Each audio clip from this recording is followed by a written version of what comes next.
And yet the world is ready to go on fire to believe a lie that Joe Biden could put the truth to it immediately. And Israel is the victim here, not Hamas. So I want the president to claw back the $6 billion. I want him to call out Iran. I want him to say, I want those hostages back. And today, you mentioned the State Department has issued a worldwide alert, travel alert to Americans. I want Joe Biden to issue a travel alert to the world. None of you are coming here anymore. We're done with everybody. None of you are coming here. We are done with you. Well, Jeanine Pirro was saying that because the State Department, given all the tensions around the world, did issue a worldwide caution. Here's what it is. It says, due to increased tensions in various locations around the world, the potential for terrorist attacks, demonstrations, or violent actions against U.S. citizens and interests, the Department of State advises U.S. citizens overseas to exercise increased caution. U.S. citizens should stay alert in locations frequently by tourists. Enroll in the Smart Traveler Enrollment Program. Follow the Department of State on Facebook and Twitter.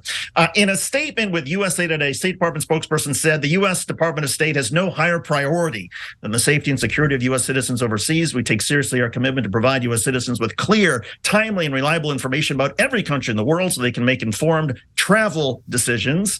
It's interesting to hear Jeanine Pirro talk about suddenly closing the United States off from everybody around the world, given her own family. Her own family benefited from immigration to the United States. Jeanine Pirro's parents were Lebanese Americans. Her mother grew up in Beirut, Lebanon. But Pirro also decided to call out the FBI and have them told them to get involved in keeping America safe.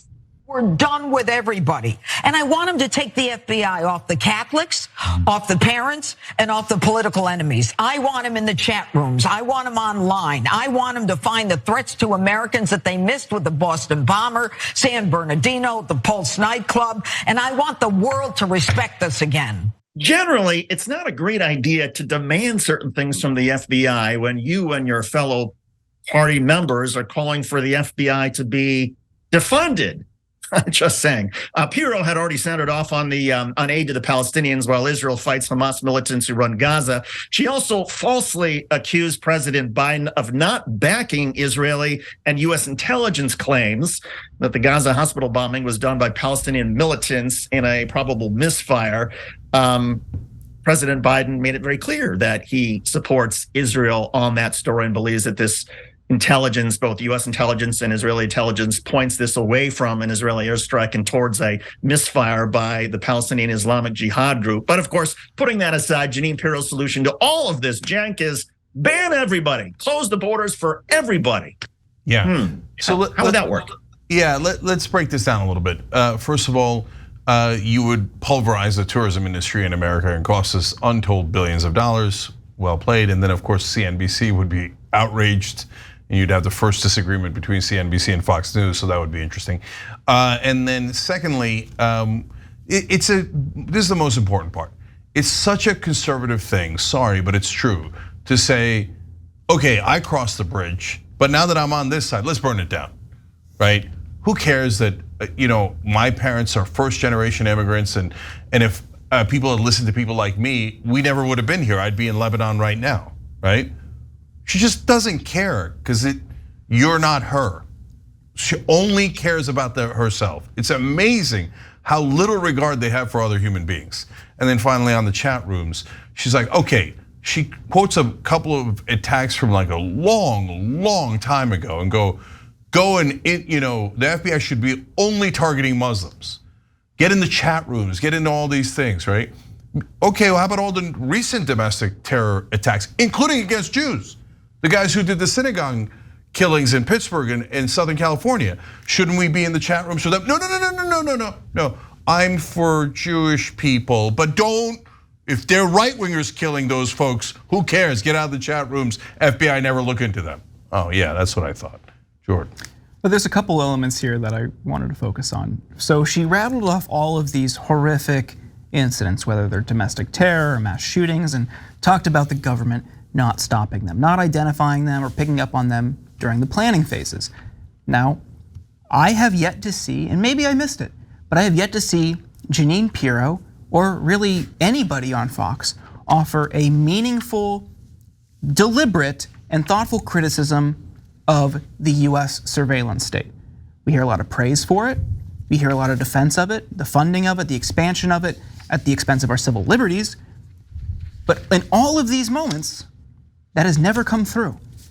You could argue, and I think many people who work at organizations like the ACLU have argued, that when you're doing mass clandestine surveillance, like a catch-all style of surveillance, you're not going to pick up on these types of things. You're not allocating resources appropriately, and it comes at the expense of all of our civil liberties. On the immigration front, I have a friend who works in the government in USCIS, and they work on issues like chain migration, for one. And the people who also work in there, many of them came to this country through chain migration, where someone comes in and then the rest of your family gets to come in.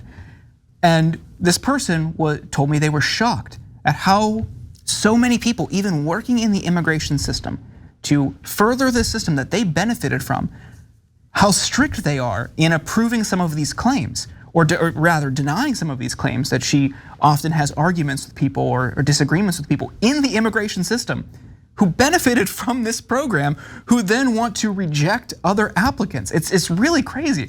You see it with her, you see it with many other people who come in and then want to shut the bridge or burn the bridge, whatever phrase you used. But it just seems far too common, and I don't understand why. Yeah, look, I had a family member who heard Donald Trump say in 2016 we should ban all Muslims from the country. He's Muslim, and he voted for Trump anyway. So, humanity, what are you gonna do with it? Thanks for watching. If you become a member, you get to watch all this ad-free, except for, of course, this ad. Still, hit the join button below.